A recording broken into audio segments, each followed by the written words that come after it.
Hi friends, ನೀವು ನೋಡ್ತಾ ಇದ್ದೀರಾ ನಿರ್ಮಲಾ ಅಡುಗೆ YouTube channel. Please like, share, subscribe my YouTube channel.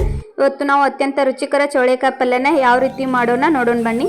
ಮೊದಲು ಈರುಳ್ಳಿ, ಟೊಮೆಟೊ, ಕರಿಬೇವನ್ನು ಹೆಚ್ಚಿಟ್ಕೊಂಡು ನಂತರ ಈ ರೀತಿಯಾಗಿ ಚೌಳೆಕಾಯಿನ ನಾವು ಹೆಚ್ಚುವುದರಿಂದ ನಮಗೆ ಟೈಮ್ ತುಂಬಾನೇ ಸೇವ್ ಆಗುತ್ತೆ.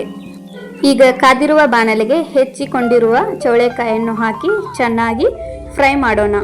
ಜಾಸ್ತಿ ಫ್ರೈ ಮಾಡ್ಕೋಬೇಡಿ, ಸ್ವಲ್ಪ ಕಣ್ಣು ಹತ್ತೋವರೆಗೂ ಮಾತ್ರ ಫ್ರೈ ಮಾಡಿಕೊಂಡ್ರೆ ಸಾಕು. ಈ ಚೌಳೆಕಾಯಿ ಪಲ್ಯನ ಈ ಥರ ಹುರಿಯೋದ್ರಿಂದ ಟೇಸ್ಟ್ ಚೆನ್ನಾಗಿ ಬರುತ್ತೆ. ನಂತರ ಅದೇ ಕಾದಿರುವ ಬಾಣಲೆಗೆ ಸ್ವಲ್ಪ ಎಣ್ಣೆ ಹಾಕಿ ಕರಿಬೇವು, ಈರುಳ್ಳಿ, ಟೊಮೆಟೊವನ್ನು ಹಾಕಿ ನಂತರ ಸ್ವಲ್ಪ ಅದು ಬಾಡಿದ ನಂತರ ಸ್ವಲ್ಪ ಉಪ್ಪು ಹಾಗೆ ಸ್ವಲ್ಪ ಹಸಿಮೆಣಸಿನ್ಕಾಯಿ ಚಟ್ನಿ ಹಾಕಿ ಚೆನ್ನಾಗಿ ಫ್ರೈ ಮಾಡಬೇಕು. ನಂತರ ಈ ಥರ ಕಲರ್ ಆಗಬೇಕು. ನಂತರ ಇದಕ್ಕೆ ನಾವು ಹುರಿದು ತೆಗೆದುಕೊಂಡು ಇಟ್ಟಿರುವಂತಹ ಚೌಳೆಕಾಯನ್ನು ಇದಕ್ಕೆ ಸೇರಿಸ್ಕೊಂಡು ಸ್ವಲ್ಪ ಅರಿಶಿನ ಪುಡಿ, 2 ಸ್ಪೂನು ಹುಚ್ಚೆಳ್ಳು ಪುಡಿ ಅಥವಾ ಗುರೆಳ್ಳು ಪುಡಿ, 1 ಟೀ ಸ್ಪೂನ್ ಖಾರದ ಪುಡಿ ಹಾಕಿ ಚೆನ್ನಾಗಿ ಮಿಶ್ರಣ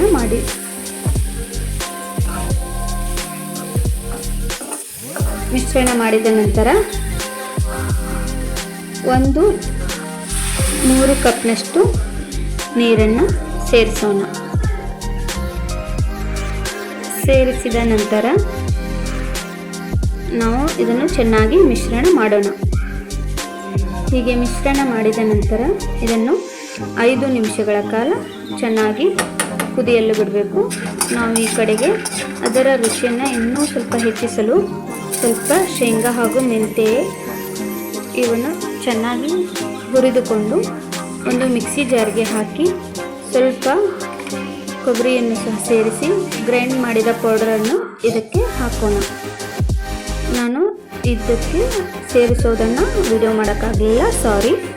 ಈ ಥರ ಸೇರಿಸಿದ ನಂತರ ಚೌಳೆಕಾಯಿ ಪಲ್ಯ ತುಂಬ ಚೆನ್ನಾಗಿ ಬರುತ್ತೆ.